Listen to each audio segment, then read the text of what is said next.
Hello, I'm Beck. Welcome to my channel. Today I will be drawing an Easter-themed sticker sheet, but giving it the twist of happening in autumn because I live in Brisbane, which is the southern hemisphere, and when Easter happens here, it's the beginning of autumn. So the weather is getting a little bit colder, which means things are getting a little bit more cozy.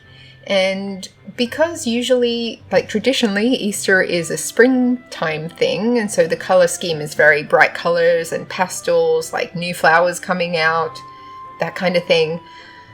That's not really how it is here. I mean, admittedly, we don't really have an autumn here. Like where I live, the trees, they don't change color and drop their leaves. They kind of just stay how they are, but the weather does get colder, so we do get to move on to nice warm sweater weather and cozy hot chocolates and coffees and warm drinks and pastries and chocolate. What is Easter without chocolate? Not very much, really. People will argue with me on that probably, but I could get into quite the religious political rant about how the pagans invented Easter and Christmas and pretty much every religious holiday, because Easter is based on Ostera, if I'm remembering correctly. Ostera being the goddess of fertility and rebirth.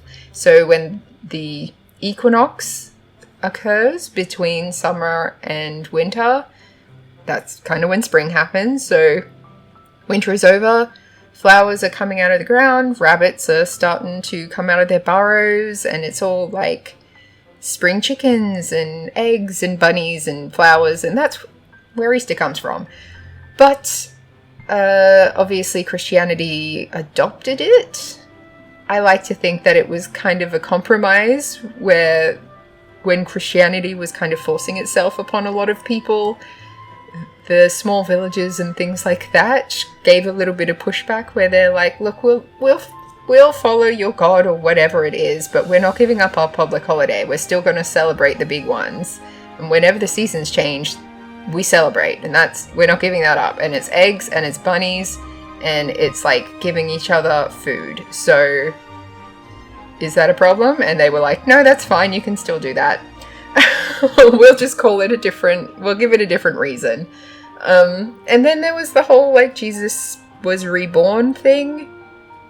And so the rebirth theme is still there, but the symbolism of the eggs and the chocolate bunnies and all of that sort of stuff, that comes from a whole different thing. Anyway, back to my original point. Even though in Brisbane we don't get snow and we don't get red leaves or golden leaves falling from the trees, I really like that aesthetic. I really like that cozy mood that comes from seasons that actually change. In Brisbane, it sort of goes from a ridiculously hot furnace-like temperature, where we do get a lot of trees in bloom there, a lot of Australian wattles and I don't know what they're all called, frangipanis, jasmine, some of those aren't native, so lots of trees in bloom, but then throughout autumn, it's sort of like nothing visually is really happening. Just the weather is slowly getting cooler. And then in winter, it's nice and cold. It's not stupidly freezing. Oh, sometimes it is, but usually it's not stupidly freezing. It's just like a nice sort of jumper weather doesn't snow. I would like it to snow, but I understand that it's really hard to live your life when it's snowing outside.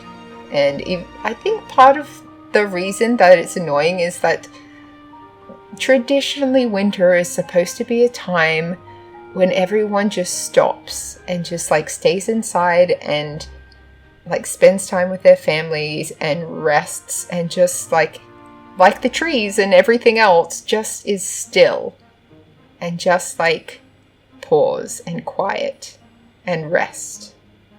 And then it builds up again. After winter, it becomes spring and everything is waking up and things are getting exciting. And then it leads into summer when everything's all celebration and big bonfires and everything's woohoo.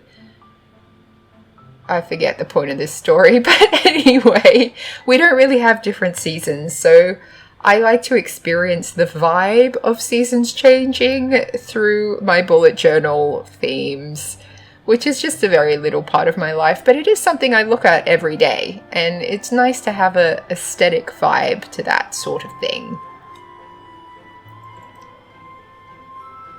Now with this theme, you will have noticed that I have been importing images and essentially tracing them. That's because I'm using the theme from my bullet journal, which I have already done. I decided that I liked it enough that I might want to just like continue with some of the little graphics in sticker form, or I might want to use the exact same theme next year. And it's obviously a lot easier to print out a bunch of stickers and just stick them in than to draw everything from scratch, depending on how well you draw it. Some of them I have been hand drawing and just kind of half-assing it, but because part of my habit goals is to draw every day, it is a good incentive if you're just drawing the theme so you don't have to think about it. But some days I'm busy and I don't have time, but I still want my book to look nice, and that's where stickers come in. You can obviously use stickers like this wherever you want. You can stick them to your laptop, or you can stick them to a water bottle, depending on what kind of sticker paper you're using, because I'm not going to be selling these as actual existing like printed stickers. I might, when I get my shit together, put them on my website in an e-shop where it's digital download, and obviously then it'd be a lot cheaper and easier to access, but you would have to buy your own sticker paper and also print it out yourself, which would require you to own a printer or access to a printer, and not everyone has that. But I feel like if you're into this kind of stuff, you probably do have the tools to make your own stickers, maybe? If not, sorry about it.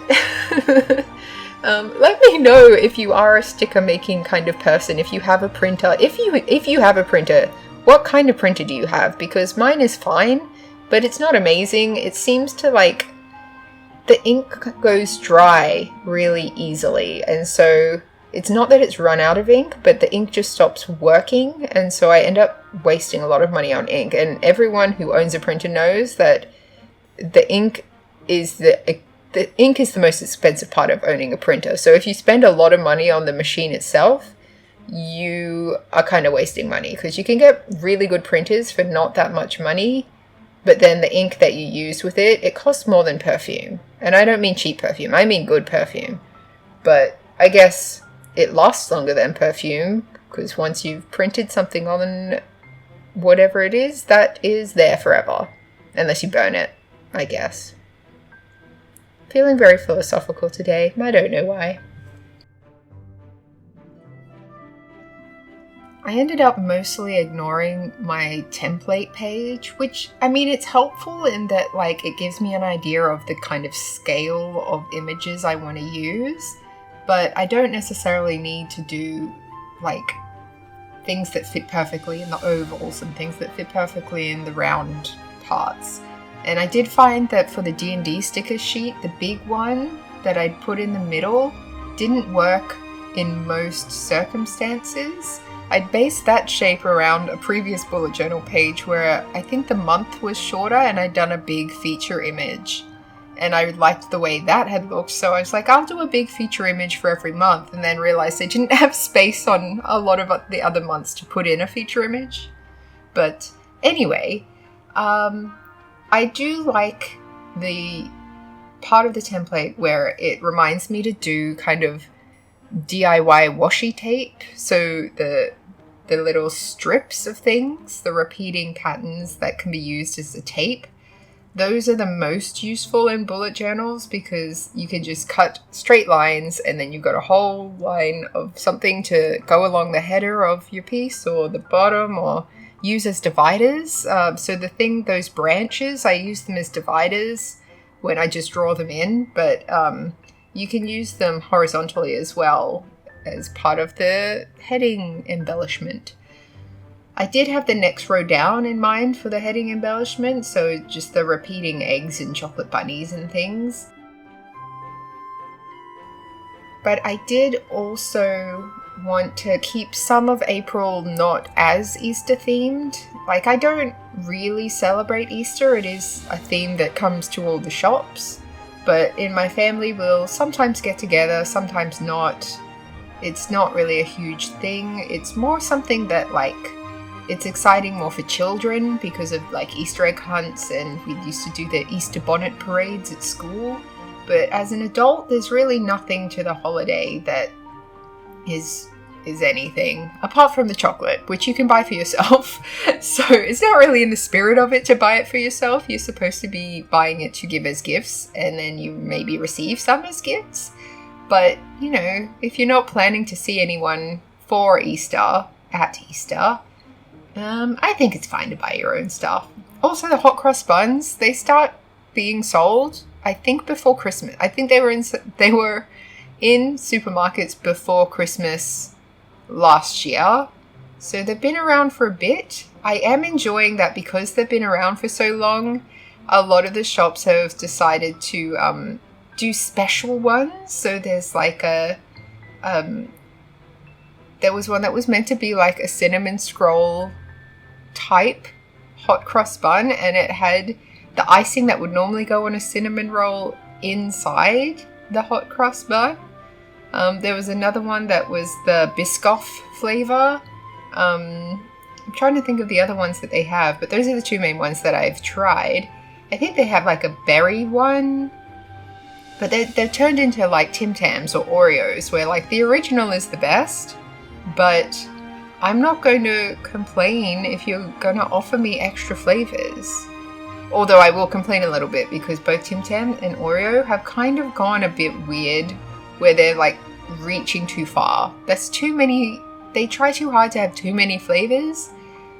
Really, if they find an audience that enjoys the flavors they've got, they're just printing money. They just keep making the same flavors. You don't need to create a feeling of scarcity over something that people will continue to buy no matter what. There is a College Humor, it was called at the time, Dimension 20 sketch, where Brendan Lee Mulligan does a really good job pretending to be the Oreo CEO, telling his employees to just stop trying because they've invented the world's best cookie. They don't need to do anything else. They just sit back and receive money. And I agree with that point. Like, people aren't going to stop buying cookies that taste good. You don't need to make them in a million different flavors, but, you know, you do what you do. So I did kind of make a mistake with these in that I remembered that I like to have a flipped version of stuff, and with the little sleeping bunny, I did need to do the like little sleeping Z's, like manually draw them in to be going in the different directions so the lettering wasn't backwards. But with the other things that I did flipped, I realized afterwards that if I had just colored it in one format, I could have flipped it in post, like afterwards, because I do one page and then I take that page and I crop out, or like I crop each individual one and rearrange them on two other pages so that I have a page that's just tape and a page that's just icons. And the page that's just the icons with the little doodle guys, I can flip them in the program that I use to rearrange them on the page. So I didn't really need to flip them and then color them separately in mirror image for the most part. But yeah, whatever. I'm happy with the little collection of little guys that I've got. I don't know if I'll use the thick tape, the one with the yellow background, but I like the way it looks. So I guess I could just put it like loose as a like, I made this in this month kind of memory keeping thing. But I don't know, when I print this out, I'll stick it wherever I feel like it. How rebellious of me. But anyway, this is the April, Easter, autumn design that I did. I hope you enjoyed it, and if you did, give this video a thumbs up and leave a comment letting me know what your thoughts are. Do you have a favorite little guy that I drew? Do you like it when I put little faces on inanimate objects? Let me know, and I will catch you next time. Thank you so much for watching, Yeah, bye.